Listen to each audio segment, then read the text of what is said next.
guys, welcome to another episode of Haunt Talk. Today we're going to be reviewing Chippewa Lake Slaughterhouse in Chippewa Lake, Ohio, close to like the Medina area. So this one, last year was their first year. We did go there last year as well, and we wanted to check it out this year because it was so phenomenal for our first year haunt. We had to see what they did this year, and they did not disappoint. And they've also added quite a bit of stuff, so that's one of the other reasons we wanted to check, because we heard they added stuff, so we definitely wanted to get back there. And this house, it's very like new school in its design, I guess. Very like new age, like it's very modern. That's what I'm looking for. It's very modernly designed. Lots of like big open scenes, but they're all going for just the one theme of this was an old slaughterhouse, and now there's this basically crazy cannibal family that lives there. Yes. And the whole thing is kind of just designed as if that's what you're experiencing. Right. Like you basically walk in on their place of operation. Yes, and living. And living. Yeah. And just all the creepy stuff they do to people. And it's just very unnerving and creepy and fantastic. Right. Even when you, and we'll start talking about the categories in a minute, but even like when you get to the queue line, even the queue line is a corral for well, like what they'd use for pigs and cows, but it's for you, human. Yeah. And there's a guy that walks on the little platform thing who has a little taser and stuff. But I love that even like the queue line is themed because you know they're cannibals, so you are their you're essentially their cattle. Right. And you're walking through that as the line, which was really cool. So as soon as you pull up to the place, it starts. It's kind of like back behind, like kind of a residential area. Yeah, but the whole slaughterhouse itself is kind of like set back into the woods. Yeah. And you have to walk, not a huge distance, but a little distance back there. And it's really eerie because there's not much lights. Yeah. Because they purposely, they don't have it, especially not the outside, they don't have it lit up unrealistically. Right. Like it's almost like, you know, in like the horror movies where they come upon like an old shack in some place and they're looking for shelter from somebody or something like that. It's basically like that, where you're just walking down this dirt path towards this building that you kind of see out in the distance, and like you'll see like they had like abandoned cars on the side of the road and other little things, scarecrow things, stuff like that. And it's just very unnerving because you're like, what am I walking into? Yeah, it really is. And it's very minimal, like the advertisement. There's not like huge banners or anything. Like the things they have that say Chippewa Lake Slaughterhouse are made to look like it was actually made for this place of operation. Right. Yeah. And even their logo, which is like the best thing, it'll be the thumbnail, because that's like really all the buildings lit up. It's just their billboard that's on top of the slaughterhouse. Like I want a T-shirt with it. Yeah, it's a really cool logo. But yeah, so we'll start talking about sets and props actually into the haunt now, and they're pretty much just phenomenal. Yeah. There's no real black hallways in this haunt. I mean, the whole thing is like, you're just in it. You're in it. Like, you go from, like, different rooms to, like, mechanical rooms, chemical rooms, where they actually butcher meat, living quarters. It's just very strange because they're all mashed together, and it's almost like, you know, it blends really well considering the theme that they're going for, the whole slaughterhouse. Yeah, and the way it's structured feels like if this was a thing that people were to do, that's how it would be structured. Because you walk in and the first part's kind of like if they were to have a business where they would serve people the meat. Yes. And then the second room is like the kitchen, I think it was, or like second or third, whatever, it's close. Yeah. And then you go into like the bedrooms and stuff like that. And then after you do all of like the living quarter stuff, then you get into more of like the slaughterhouse itself type stuff. Which I feel like would probably be how it would be structured if you lived in a place like that, is you'd have the business kind of like... Yep, in front, yeah. And then kind of hide everything else in the back, Now this place doesn't use many animatronics at all because they have a few. Like the saw, they have a couple saw blades and stuff. Yeah, and then I think there was a pig. Yeah, I think there's pigs, but everything that's there is very, very fitting of the theme. Yeah. So there's not going to be any like giant demon puppets, which I mean I like those things, but in this instance they're going for something. They want to make it feel as realistic as they can, but also still be a haunted house. Like of course. There's no like clowns, things like that. It's all basically that slaughterhouse theme. It's like everything goes towards that theme. The only thing that kind of strays a little bit away from it for like a second is they have a laser swamp in there. But there's like body bags in there. I just don't know why there'd be a laser swamp. I think it was supposed to be part of the cooler. Oh, is that what that? Because there is a Yeah. cooler in the beginning as well. I which think was it cool was part of the cooler, inside. another cooler. Because Oh, there was maybe. bodies hanging in there. Yeah, there's bodies hanging, So and it's a very short little room, and I love laser Wow. swamps. That was the only thing that what I saw, and I'm like, I don't know why this would be in a place, why a laser swamp would be in here. Maybe it's just trying to simulate something else, but still. Yeah. In some additions, the additions, some of it does feel a little bit like padding. Yeah, a little bit. Because, I mean, I feel like it's about 10 to 15 minutes longer than it was last year. Mm-hmm. And some of it's because they've put some like areas where where it gets a little more maze-like, where they put like the pallets or like the crates, which is cool. They even have their crates logoed and stuff. Yeah. Which is neat. That's really cool because everything is logoed like it was a working business. Yeah, everything is detailed, like down to things you wouldn't even think, like most people wouldn't even think to look at, but they included those details because I'm sure the creators of this, kind of think in this world. And, when you create something so extensive like this, you actually, you do it almost for yourself, and the people like us actually notice those kind of things. But I know one scene that I don't remember from last year was the scene where the guy was ripping the pages out of the book. Yeah, he was like, I think he was bookkeeping, maybe, and he was looking for something, and I did notice that, like, the papers had, like, their name on it and logo and things like that, and I thought that was a pretty good step to take, especially for stuff that was just getting thrown around a room and stomped on the floor, because it was all over the floor and stuff. That was pretty interesting. Yeah, for sure. And the outside section was expanded upon a lot. They have a few more, they have like what do you call those? Like trailers. Yeah. Trailers you walk through. They had like quite a bit of that to kind of like extend the outside time. Some stuff you kind of weave your way in and out. The first one is kind of like barrels. No one was really in that one, but the second one there's actors and like body bags and stuff. The outside doesn't have as much detail, of course, as the inside, but they did make the first outside portion kind of like where all of like the, I assume it's supposed to be like all the vehicles that they've taken from people and probably drove back with them still inside of it to, eat.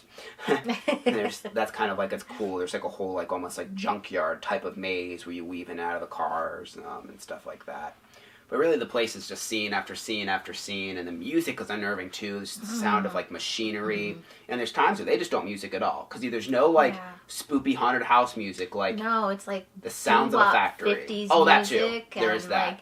Like, how much is that doggy in the window was playing at one scene? And I'm just like, because they're going for like that 50s, Hi, like 60s vibe. Yeah, it was just really unnerving and creepy because you don't expect that to be playing in a haunted house, and you're just like, where am I? But it's cool though, even when the music's playing, it's like it's playing because the characters that live inside, that's what they would listen to type of thing. And when it's not music, it's either like just eerie silence, or like I said, it's a sound of like machinery and like just that stuff. Yep. So for sets and props, we did give them a 10 because the couple little minor nitpicks we had really weren't enough to make it less than that. I mean, this place is so decked out in detail that it's just kind of unbelievable. Like, it's something you really need to see. Yeah. Because like I remember even last year, I was like, I heard it was good, but I'm not usually the biggest fan of slaughterhouse themed haunts. Yeah. But this is different. This is like realistic, not just it's weird. Yeah, like I don't think I heard a single person say fresh meat. You know how you always go into a slaughterhouse and someone's like, fresh meat? I didn't hear that from anybody. I heard like every other phrase you could think of that would like just gross you out and creep you out, but I never heard that. No. And it really was welcoming because it gets stale after a while, And like just every time you go to a slaughterhouse, you're like, oh, chainsaws, oh, body parts. This is just so. I mean, they have those things. Let's be honest. They do have those things, but it's different, and it's hard to just without seeing it with your own eyes. It's a little hard to describe exactly why it's so different, but just go there. Just the way that the atmosphere is. Right. It's just so much different. So that'll bring us into actors, and they were of course phenomenal. And they really do. It really feels like you are walking into these people's living quarters. Yeah. Because there was a couple times where I thought we were catching up to people because I thought we could hear the actors in the scenes in front of us like talking and trying to scare them. But no, they have conversations like amongst themselves, and they're just doing things before you enter. Yeah. Just as if they were doing their job like normally. Yeah, like we walked into the kitchen and the lady was at the counter like chopping something. And we were almost all the way through the room before she actually came up to us. Yeah.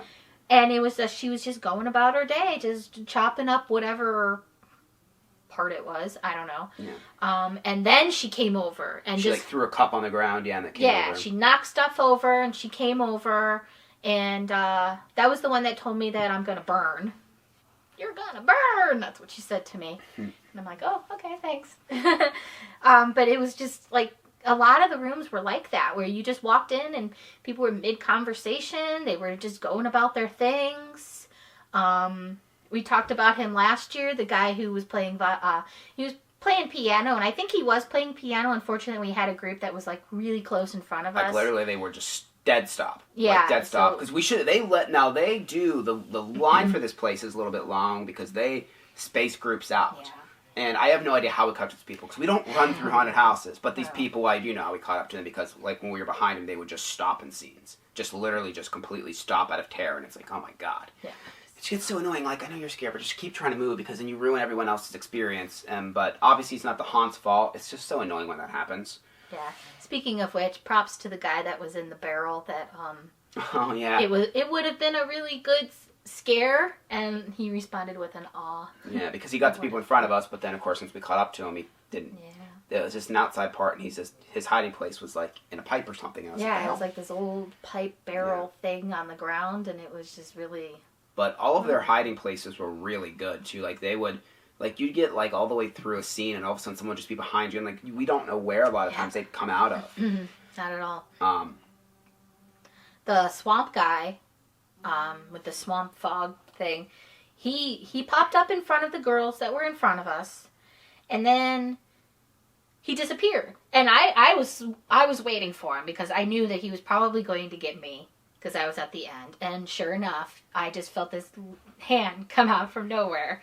But I never saw him again. Because you can kind of, if you know where to look, you can kind of see through the swamp. We've been to enough of these haunted houses where you can kind of see through it now. But if you look right, I didn't see him. I don't know where he went to. He must have just like took the scenic route or something. I don't know. But it was really good. And yeah, like a lot of them had really good spots that I didn't know they were there. And like the one guy we walk in the scene, he's just chopping up body parts, and he just acts like he's just like taking things, like acting like they don't even see it here, and just throws the head behind him, and the head just kind of rolls in front of me. He has to come over and scoop up the head in front of me. I'm like, what the hell? It's just all of the actors really good. The only thing we wish there was a little bit more. Like there was quite a few, but there was a couple spaces here or there where it felt like there should have been someone. Yeah. And there wasn't. But for the I would say there was they were almost fully staffed, I would say, the night we went. But there's a couple, and some of it might be intentional, too, because, like, some of it they just want you to feel, like, that dread. Yeah. Like that long hallway where there's just a long, like, dark hallway, and there's just a noose you see at the end of it. Yeah. And I think someone eventually did come out and scare us, but you just walk down this hallway, and there's just, like, this, like, the light sound of machinery in the background. It's just... And you're just waiting for someone. I think it was purposely made because, there wasn't... I looked too. I looked for like drop panels, things like that, and I didn't see any. Yeah, they didn't really. I don't think there's really any drop panels. Like the scares are very untraditional in this place. Yeah. They get you because they just kind of they come out of nowhere. Like one of the first rooms, I forget where his hiding place was, but it was like the entire like fridge or something like moved out of his way and he came from behind it. Like it was kind of cool. But actors were absolutely phenomenal, and we did give them a 10 as well. Yes. So now we're moving on to scare factor. Again, this place is creepy, scary. Just, the scares are abundant. The scares are quite abundant, but it's more about the environment. Yeah. Because, like, not all of the actors try and jump scare you. A lot of them will get close, but some of them are just, it's like the guy she's talking about the piano. He doesn't really do anything to try and get you. He just stands there, and it's just creepy. Like, he had this, like, round, like...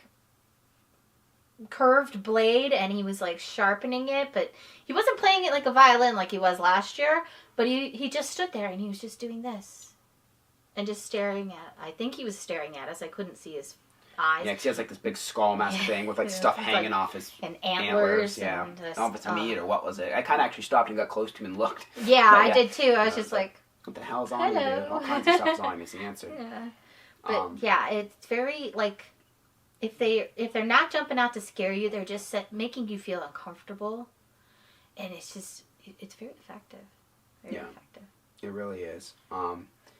So I mean, they will touch you lightly, because like her ankle got grabbed. I did get poked a couple times because the guy doubled back. He scared us here, and then we left, and he kind of like went up to scare the girls that were in front of us, and then he doubled back and he came back around me, and he was poking me. Right. And I knew he was there, and I didn't like say anything, but then he came back around and he scared those girls again. And I'm like, oh yeah, by the way, he's over here. Yeah. Sorry. But yeah, he was just kind of like going like, hey, hey. And I'm like, yeah, I know you're there. Yes, I mean, it's very freaky. This isn't a place I would recommend taking kids to. No. They might find the school bus driver. I can't. Oh yeah, we forgot to mention him in actors. Oh my god. He was like a Jamaican guy. Like, well, at least he's acting like a Jamaican guy with the accent and everything. And like his whole thing was he found a school bus and he's like, and they just get on. They just get on. They just get on. And kids love candy. Yeah. And then the next room is where there's lots of hanging children. Yeah. But yeah. So yeah, scare factor. It's gory. They're very in your face. It's not going to be the absolute scariest you're ever going to go to, but it is up there. Yes. Like I said, if you're not a fan, if you don't like haunted houses very much, then this one's probably not the best for you because it's not real tamed down, and they're pretty aggressive. Like, even in the queue line, like, they're rude to you in, like, a haunted house rude way. Like, the actors are, because they treat you like you're their meal because, well, you are. Like, they kept yelling at people that were using their phones and stuff. Yes, and, great. Like, he's like, are you texting each other? Because we both happen to have our phones out. And he's like, oh, are you texting each other? How cute. And then he kept yelling at me because I had my phone out. I was taking pictures and stuff of the place. And he's like, nothing's more important in your picture box and all this other stuff. And yeah, and there's a little bit of swearing as well. So, yeah, like I said, it is more of a mature it was more haunt. fast than that. But I mean, if you go to a place like this and swearing upsets you when you're about to go into a place where there's just hundreds of mangled bodies and like, obviously fake, but like, and like mangled children things and all that. Like, that should probably be the last of your concerns. Yeah, definitely an R-rated haunt. But for scare factor, we gave them a 9. Yes. So that brings us to value. It took us about 30 minutes to get through. A little bit longer than last year. I think last year was about 20. About 20, 25. No, it was about 15 to 20. Last year it was much shorter. Okay. So it is so Thursday, Fridays, and Sundays, it's $22. Saturdays, it's $25, and then to get the Fast Pass, it's $10 more any of those days. And like I said, definitely recommend if you see they're busy at all, if you can afford the Fast Pass, I would recommend getting it because the line didn't look that bad, but we were in it for probably 45 minutes. Yeah, we were in it for and it was only like, we only had to go through 4 or 5 switchbacks. And like, the line really wasn't that long, but they space you out because they want everyone to get a quality experience. And then, of course, we get unlucky and get behind people that literally stop, but still. They probably leave at least, like, they do what they can. 5 to 7 minutes between each group. It felt like that. I feel like it's probably a little less than that, but it felt like that. It might be 5, but I think it's about 5. Yeah. It felt like, because I was trying to time it, and then I kind of just got distracted because there were a lot of obnoxious people there. Yeah, there was a lot of drunk people. Yeah, there's a lot. That's just, that's one of the bad things about going to haunted houses. Like, really one of the only bad things is that a lot of times the crowd that shows up for them aren't as respectful and nice as people like us that are like enthusiasts. They're just the general public, and they're just going there because, they just want, or teenagers want to get scared, and they want to go in high and drunk, and they just want to, they're teenagers. They ruin everyone's experience. Haunts can't control it. We can't control it. It just is what it is. It just... Yeah. Just keep that in mind, too, if you go through some place like this, and before you get on Facebook and give them a bad review and be stupid, it's not the haunt's fault. They do what they can to keep those people out, but, I mean, you can only do so much when you're having that volume of people. Right. But value is, it's very good. It's a little bit better than last year. They did raise the price a little bit, but It's worth it. The length is longer, and the quality is just through the roof. So we'd give them a 9.5 for value. Yeah. So that brings us to overall. Now it is a little better than last year, but we don't. And we're thinking about switching. So leave us actually a comment if you think we should, because we only do full numbers and 0.5s. So we gave them a 9.5. We gave them a 9.5 for overall.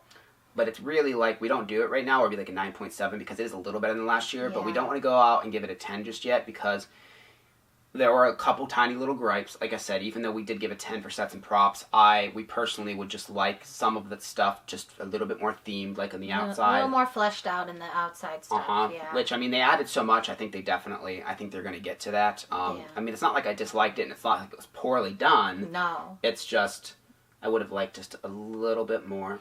Mm-hmm. And that's really like one of the only real nitpicks, I guess, that I have. And I don't know if there's any more. I don't know if they can do more expansion inside the place. I don't know if there's still more room, but I would like some of the places that were just switchbacks of crates. I feel like maybe those areas be focused on and be changed into something like maybe one or two of them be a little bit more elaborate of a scene. Because they already have so many elaborate scenes, and it'd be kind of cool for maybe that to kind of like be as well. Yeah, definitely.